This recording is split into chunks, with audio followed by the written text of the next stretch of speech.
Back in 2014, when I was 24, I was working as a freelance event coordinator, mostly for small conferences and company retreats.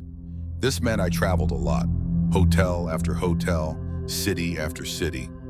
That year, I was sent to a mid-sized resort hotel in northern Michigan to help with a 3-day tech startup conference. I had been working nonstop and looked forward to some peace and quiet between my tasks.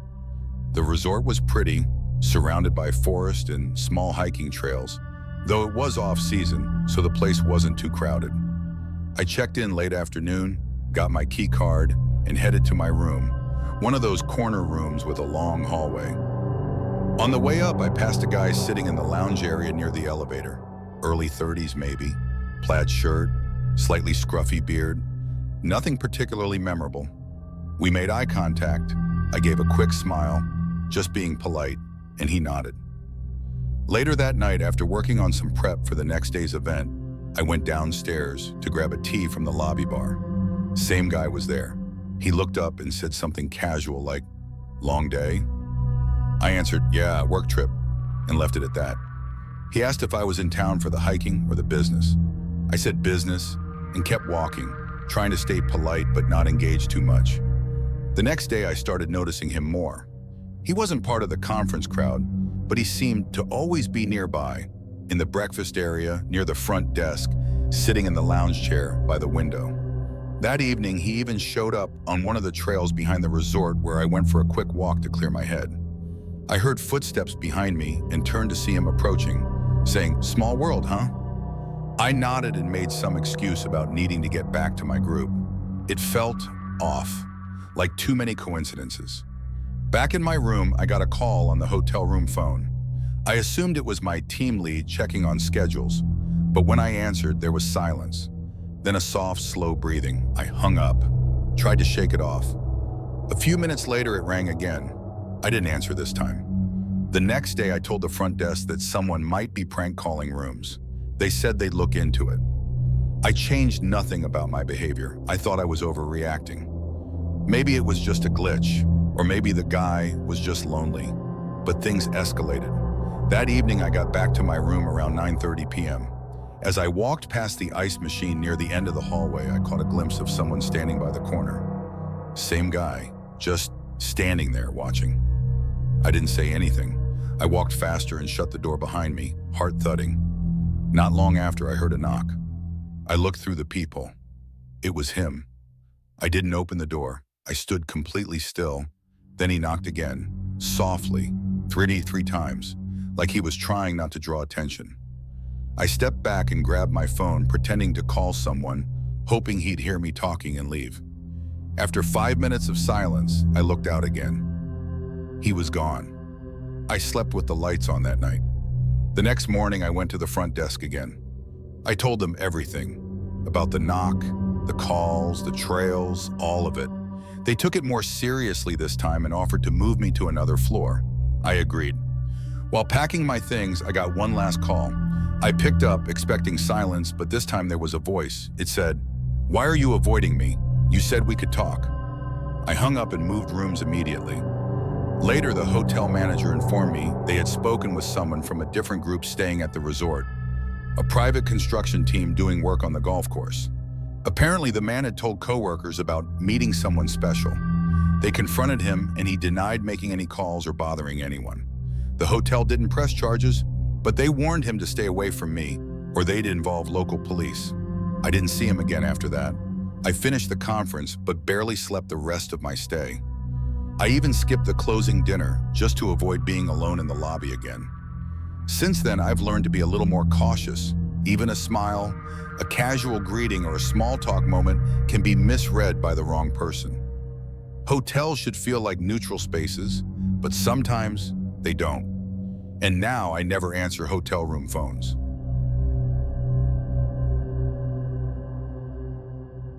This happened 3 weeks ago while I was traveling solo in Budapest. I, 21F, had taken some time off from university to do a bit of Europe tripping. Nothing fancy, just budget flights and hostel stays. I'd arrived in Budapest late in the evening, hungry and exhausted. After checking into a hostel near the city center, I decided to walk down to a nearby shopping street for food. I found a kebab shop still open at 10:30, and after eating, I realized I badly needed to pee. Like emergency level. The kebab shop didn't have a restroom, so I started walking around the block, trying to find a cafe or restaurant still open. Everything was closing or already closed. Finally, I spotted a small convenience store on a side street with lights still on, the kind that also sells snacks and cigarettes. I walked in thinking maybe they'd let me use their toilet. There was a man behind the counter, mid-30s, gaunt face, greasy ponytail, heavy accent. He looked up as I entered. I asked, "Hi, sorry, is there a restroom I can use?" He looked at me for a second, then nodded slowly. "Toilet? Yes, downstairs. I show you." That phrasing should have set off red flags, but when you're desperate, you stop thinking straight. He walked around the counter, grabbed a set of keys, and gestured for me to follow. He opened a door near the back, marked staff only, and we stepped into a poorly lit stairwell. Cold concrete steps led down into a basement. I hesitated. "It's just toilet," he said, smiling slightly. "Always locked. No one else go down." Again, should have turned around, but I went down. I told myself, public businesses have weird layouts all the time. Just pee and get out. At the bottom of the stairs, he unlocked a metal door. It swung open with a weird echo. The basement was dim, lit by a single flickering light bulb. The walls were tiled, stained. The floor was wet. It smelled like mildew and something else, something sharp, like cleaning chemicals that had sat too long. He pointed down a narrow hallway. "Last door, on left, is free." I thanked him, walked down the hallway, and tried the door he pointed to. It was locked. I turned around to tell him, but he was gone. Gone. Not in the hallway, not by the stairs, just gone. My heart rate immediately spiked. I turned and tried the other doors, all locked. I jogged back to the stairs. The door at the top was closed. I pushed. It didn't budge, locked from the other side.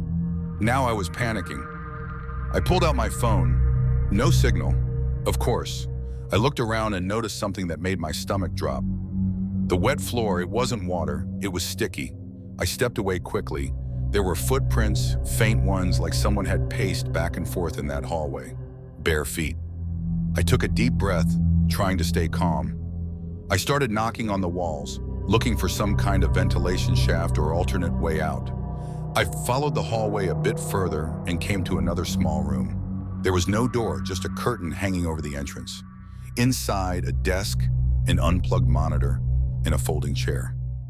On the desk was a phone charger, my exact phone model. I don't know why that broke me. Something about the detail, the specificity of it, like I wasn't the first. That was when I heard the stairs creak. I ran back, and the metal door slammed open. The man was back, but now with another man, taller, bald, wearing a long coat, expressionless. The first man said something in Hungarian, then pointed at me. I backed away quickly, trying to keep space between us. I had my keychain in my hand, the little pepper spray one, but it was buried under nerves. "Where you go?" the first man said. I answered too fast. "The toilet was locked. I'm going." He took a step forward. "You wait. I open it." "No, thanks," I said. "I'll leave." He took out his keys again and moved toward me. I bolted. I pushed past him and the tall man, slamming my shoulder into the stairwell door. It creaked open just a little. I squeezed through, sprinting up the stairs 2 steps at a time. I could hear them behind me, yelling something I didn't understand.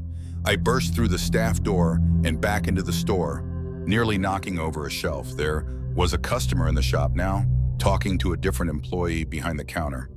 No sign of either man who took me down there. I ran out of the store without a word. Back at the hostel, I locked myself in my room and sat there shaking for a long time. Eventually, I told the hostel receptionist. He was local and called the non-emergency police line. The officer he spoke to seemed unsurprised. He hung up and looked at me and just said, "Don't go back there." The next day, I walked past the store in daylight. It was closed, windows covered, no sign it had ever been open. I don't know what would have happened if that customer hadn't walked in. I don't know what was actually down there. I don't want to know. Now, I never asked to use the bathroom in quiet stores, and I always trust my gut, even when I'm desperate.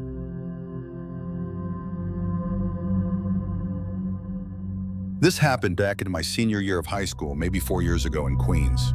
For context, I'm a city kid, born and raised in NYC, so public transportation is second nature. You get on, you zone out, you get off. Rinse, repeat.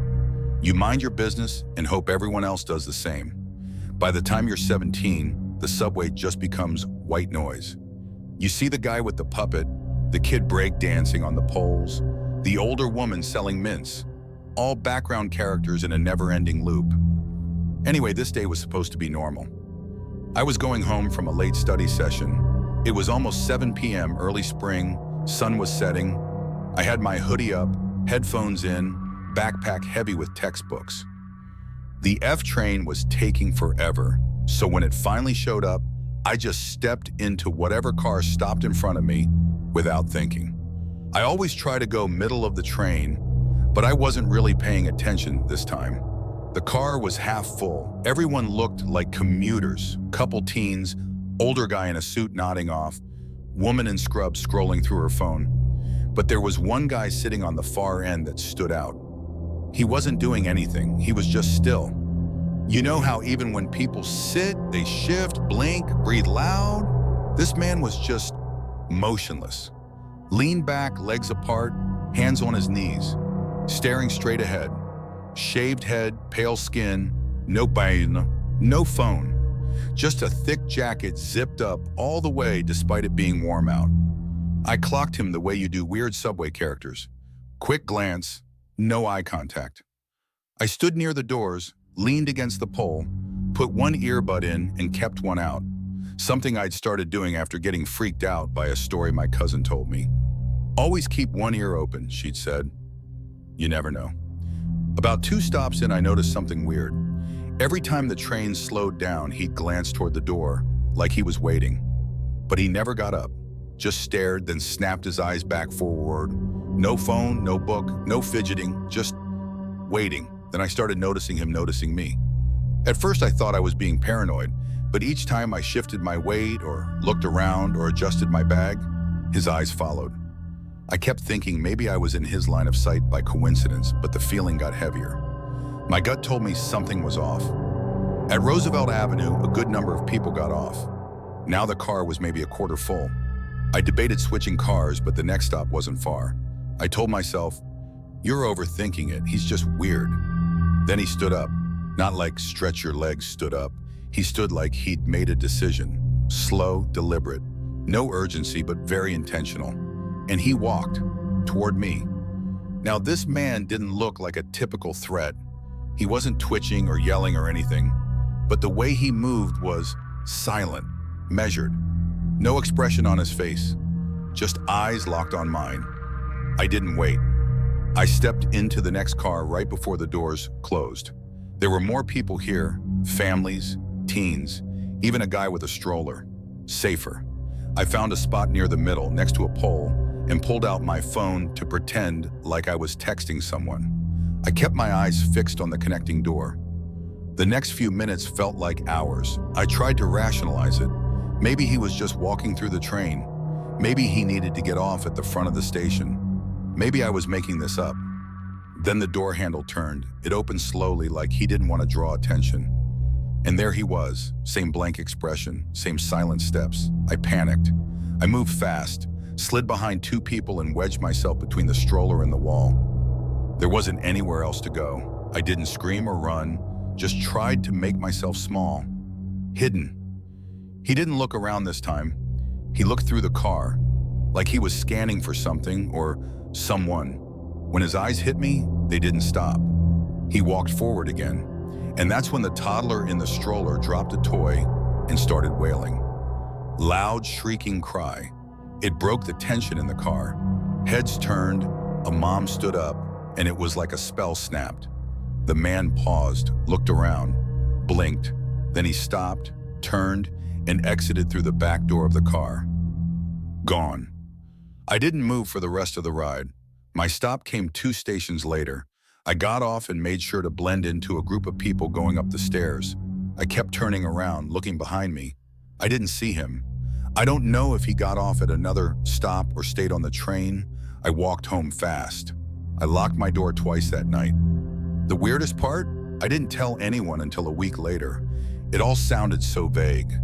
No knife, no yelling, no obvious threat, just a man. A quiet man on a regular subway ride who stared at me like he already knew where I lived. Was I being dramatic? Maybe, but I've trusted my gut ever since. Now I ride closer to the conductor's car. I scan the car before I sit down, and I never, ever ignore the feeling of being watched. So, silent man on the F train, with the zipped-up jacket and the dead eyes, let's not meet again. This happened about 2 years ago, during a particularly rough patch in my life. I was 19 and had just dropped out of college after struggling silently with my mental health for months. My therapist recommended a short stay in a residential mental health center. Not the scary, padded wall kind, but a quiet facility just outside the city, tucked away behind an outpatient clinic. It was supposed to be a reset button, safe, structured, supportive. The first few days weren't too bad. The place was quiet, the staff were kind, and I spent most of my time in group therapy or pacing the fenced-in courtyard. I was placed in the adult wing, even though most of the other patients were at least 10 to 15 years older than me. A lot of them kept to themselves. Some were there for depression, some for addiction, and a few for things I didn't ask about. There was one man I noticed almost immediately. He wasn't loud or disruptive. In fact, he barely talked at all. Maybe mid-40s, balding, wore the same gray hoodie every day, even when it was hot. I never learned his name, but he was always near the vending machine in the hallway, just sitting there, watching. He didn't look at the wall or the floor like most of us did. He looked at people, not in a curious way, just fixed. I kept my distance, avoided eye contact, but I always felt like he was aware of me in particular. Whenever I walked to the nurse's station or went to refill my water bottle, I'd catch him looking, not smiling, not frowning, just blank. One night I couldn't sleep. Lights out was at 9:30, and usually the meds knocked me out within an hour. But for some reason I was just wired, restless. I got permission to go sit in the small rec room to read for a bit. The night nurse buzzed me in. I grabbed a book and sat near the window. It was dark outside, but the hallway lights were still on, casting a faint glow through the glass panel on the rec room door. I don't know how long Peter was reading. Maybe 20 minutes, maybe less. But at some point I had this weird sensation, like I wasn't alone. I looked up, and there he was, the man from the vending machine. Standing on the other side of the glass, watching me. His face was barely lit, just enough that I could make out his features. He didn't move. He wasn't leaning or twitching or shifting his weight, just standing, looking straight at me like he was waiting for something, or someone. I didn't know what to do. My body just went cold. I tried to focus on the book, pretending not to notice him, hoping he'd lose interest. But every few seconds, I'd glance up and he'd still be there. After what felt like forever, I stood up and walked to the door, trying not to let my fears show. I didn't open it, just turned my head slightly and whispered, "Do you need something?" No answer. He just tilted his head, not a lot, just a little, and smiled. Barely. That was enough. I pressed the emergency call button by the door, and within seconds, the night nurse appeared. She didn't even ask what was wrong, just looked at the man and gently said, "All right, let's head back to your room, okay?" To my relief, he turned and walked away without protest. The nurse asked if I wanted to return to my room or stay in the rec area. I asked to move to a different room entirely. She didn't question it. Later, I found out from a different staff member that the man had schizophrenia and sometimes wandered at night. Apparently, he'd gotten into someone else's room a few weeks before and stood at the foot of their bed for several minutes before anyone noticed. No harm done, they said, just confusion. Misfiring neurons. That may be true, and I don't blame him. But I also never shook the feeling that he knew me. Not like recognition, but obsession. That quiet, persistent type of attention that sinks into your skin even when you try to ignore it. To this day, vending machines still make me a little uneasy, especially the hum they make when a room is otherwise silent. To the man who smiled at me through the glass, please don't follow me into my dreams. And let's never meet again.